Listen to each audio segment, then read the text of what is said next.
You know, whenever a loved one passes away, I think a couple things come to you. I think the first thing is like you look for a sign, any kind of a sign that they're okay.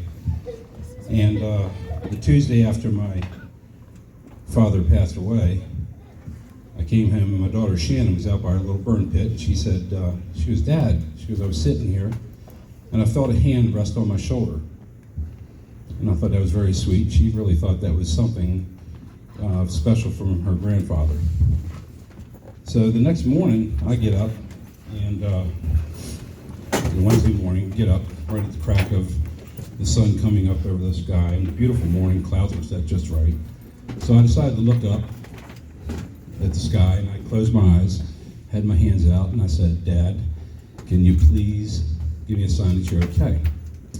So it went about 15 seconds, and then I felt a splash on my forehead.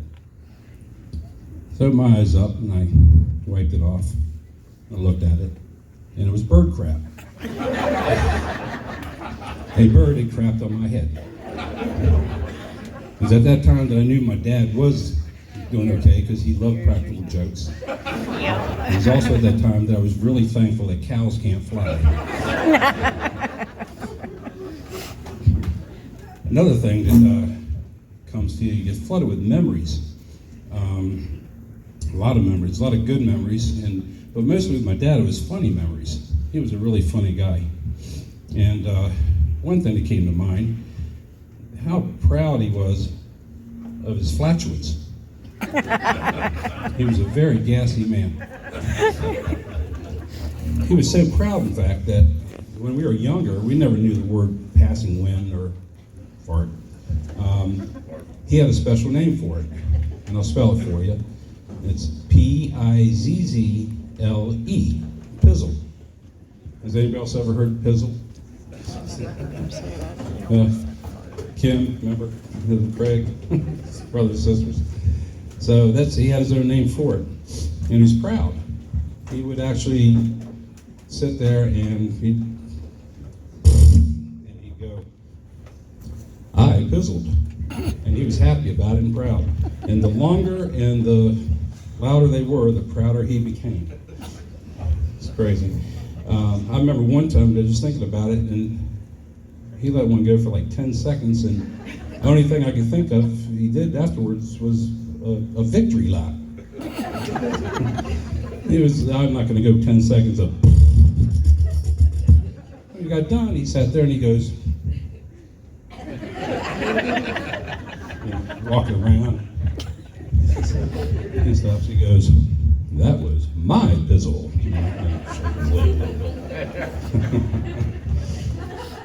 So as a kid, I thought my dad had like superpowers. So as a kid, there was this TV show, the original Batman show. It was Batman and Robin, Adam West and Burt Ward, I think. And every week they'd fight a villain. They would fight like the Joker, the Riddler, the Penguin, and they. Mike's on. Yeah, the mic's on. Okay. They'd fight everything. So I imagine as a kid, my dad being one of these super villains on Batman, and I can only imagine, Robin comes out to Batman and goes, hold your nose, Batman. What's that smell?" And Batman says, "Well, Robin, that's our new arch enemy, the Pizzler."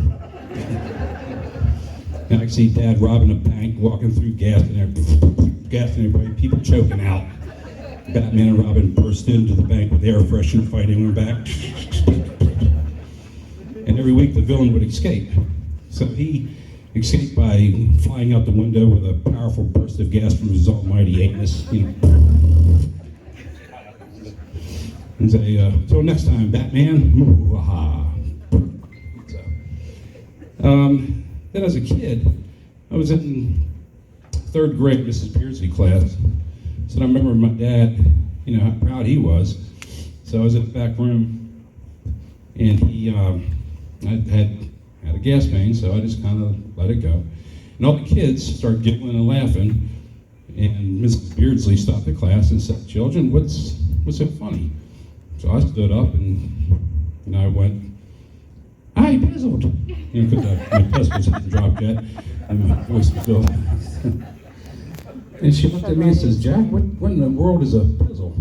So I let one go again. And she just sat there and she snickered a little bit and everything, and that was actually my first time ever going to the principal's office. Well, I found out it really wasn't called a pizzle, it was flatulence. So anyway, my dad was a funny guy, loved him to death, and I hope everybody remembers for as great guy as he was. I don't know anybody that ever hated him, and he loved everybody and hugged a lot of hugs, as we'll see later on. Thank you.